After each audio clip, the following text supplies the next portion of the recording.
I'm touched. But it's really exciting to be here and to see this wonderful university you have. I'm very impressed. I'm the oldest of 11 children. I was born and raised in the Imperial Valley in Southern California, which is down in the desert. And being the oldest, I was asked to do a lot of the chores. And I can remember out there, it's very, very hot in the Imperial Valley. It gets, you know, for those of you who are from Phoenix, I know how hot it's in Phoenix. Well, it's hotter in El Centro. You know, El Centro, by the way, is the only place when people go to hell, they take a blanket. So it's pretty warm. I'd be asked to mow the yard, and I remember, you know, sitting down and trying to stay in the shade, and my mother would come out, and by the way, all the neighbors would hear. She'd say, "Ray, put your shoulder to the wheel, push along," you know, and I'd grumble and get up on a lawnmower because the push mowers in those days, we didn't have the power mowers, and so I'd push that lawnmower. And so I really didn't like that song, "Put Your Shoulder to the Wheel," because it was one that my mother used to harangue me about anytime she wanted me to do something. You know, being the oldest of 11 and having the experience of being involved with that many siblings, you know, I learned discipline. But my mother was determined. She was a very determined person, and I thought, well, gee whiz, after that experience, why did she want any more children? But she ended up having 10 more. The thing that came to mind that I think is extremely important for all of us, and hopefully you'll get the sense of my message. Nothing in life worth having comes free. You know, we're going to go through this entire life focusing on accomplishing, and to be successful, you really need to do whatever it takes. No excuses. It's not that we just try to do better, but that we consistently work at becoming a better person, because you're not going to succeed if you just try. I remember reading Jimmy Carter's book when he was attending Annapolis, and he interviewed with Admiral Rickover, and in the senior year, of course, Admiral Rickover would interview all the students individually, and he was interviewing Jimmy Carter, and so Admiral Rickover was sitting in his office facing the wall, and he could hear Ensign Carter come into the door, and he said, "Ensign Carter reporting, sir." And then Admiral Rickover said, "While you were at the academy, how do you think you did?" And Jimmy Carter said, "Well, I think I did pretty good." And then Admiral Rickover got up and got about 2 inches from President Carter's nose and said, "If not your best, why not?" And so that's really the key is if you're not going to do your best, why not? So in order for us to be disciplined, we have to exercise self-control. Having to overcome adversity has been a way of life for me.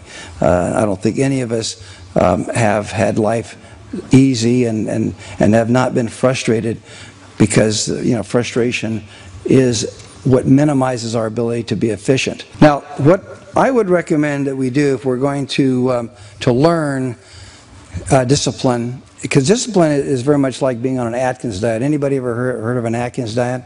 The Atkins diet is a very strenuous diet where you have to give up almost everything but eating, it's difficult to stay on it because it's a very restrictive diet, and so it takes a lot of discipline to do it.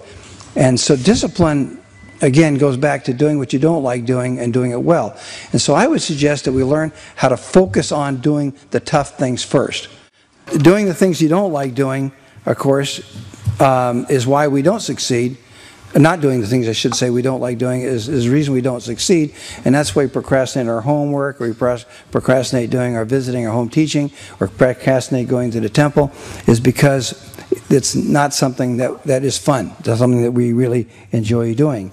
When I started my CREL back in 1978, I did it without the benefit of venture funding. Now, what venture funding is, for those of you who are not business majors, these are people who will finance your company by taking a large ownership position in the company, generally 50+%, but they put up all the money. In other words, you put up the sweat, they put up the money. but because they're putting up the money, he who has the gold has the gun, you know, so they really dictate how you run your company if you're venture funded. And I did not want to be venture funded because I didn't want them to tell me how to run the company. I was 39 years old, and I just didn't. I thought I knew it all and had all the abilities. I was a bishop at the time, and I thought that I knew what to do, and I didn't want the venture capitalists telling me how to run the company. In fact, I still believe this today, that if you can start your own company without using venture funding, that you're better off, because at least you can control your own destiny. So I did this with bank financing. Now, the bank did not want to finance Micrel because they don't like funding technology. That's the job of the venture capitalists. They take all the risk, but they also take all the ownership. So as a consequence, I ended up with a lot of covenants that were very difficult.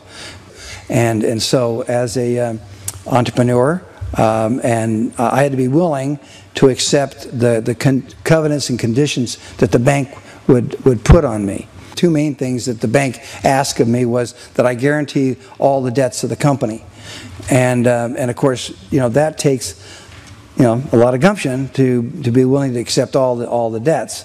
You know, at the time in 1978, that was up to $4.5 million, and that was more than I had. I mean, they literally could take me and my family and everybody else. I mean, that was way more than I had, but I guaranteed up to $4.5 million. That if the company did not succeed, I'd be liable to pay that back. The second thing that they asked me to do, which was a more difficult thing, was that I had to be profitable every year, that I could not lose money. Now, they allowed me to lose money 1/4, or, you know, 1/4 the time out of the year, but that the overall year still had to be profitable. And so that was the most difficult one, because generally when you're in a startup situation, you end up, you know, there's costs in research and development and other development costs that end up really affecting your bottom line. And so it was very difficult for me to remain profitable. But the fact that on the one hand, I had the personal guarantee gun to my head, and then the other hand, being profitable, you know, I had to make those two work. That I had to run the company to a very stringent model. With the bank, they had all these covenants, and so then I had to run a model such that the model then would allow me to meet those covenants. So the company had a very, very strict financial model. Even to this day, Micrel is run to you know, very, very strict financial model, and we have been profitable 32 out of 33 years. So that's a record in our industry. By the way, no one has ever achieved that before in technology, to be profitable that often. In fact, the company has been profitable 118 out of 130 quarters. So that's even more miraculous, is to have that level of profitability. The company was so well disciplined and so well structured that even during the worst recession that our industry ever had, which was in 2009, for those of you who can recall back to 2009, the economy was going through some difficult times. My company lost 20% of its revenue during that period, and even with that difficult recession of 2009, we still made money. And so again, we couldn't have done that unless we had run a very disciplined operation. So the question becomes, can you learn discipline? You know, is discipline a learned thing, or is it something you're just innately, you know, born with? Because of the fact that my mother was a very disciplined person, that did help me. So I had a good teacher, and so for those of you who have not had you know, a good teacher in that area, can you learn discipline? You know, but discipline is not something you can get by just trying to be good at one thing. It must permeate your life. It must be ubiquitous in everything you do if you're going to be a disciplined person. You can't be a virtuoso overnight. It takes time. As again, what I talked about in the very beginning, nothing in life worth having is free. So there's a price you have to pay. And people ask me, well, being a successful businessman, was there a price you had to pay? Is there something you had to give up? And I will tell you that what I had to give up, I had to give up bad habits. You know, now, how many of you here like bad habits? See, nobody. Okay. Nobody likes bad habits, okay? But we all seem to enjoy them. What I had to give up were bad habits. And bad habits really involved wasting time. And my daughter will tell you, because she's worked alongside me even in my company, she knows that I don't like to waste time. When I go take the family to the zoo, we got to see every inch of the zoo. We don't just go look at the lion's feed. So we teach core principles that are important for us in living our daily lives. And I believe in that concept of doing our best to serve our fellow man and to serve each other. And I would ask the Lord's blessings on each one of you, that you will have the tenacity and the willingness to accept the challenges that are placed before you and try to become more disciplined.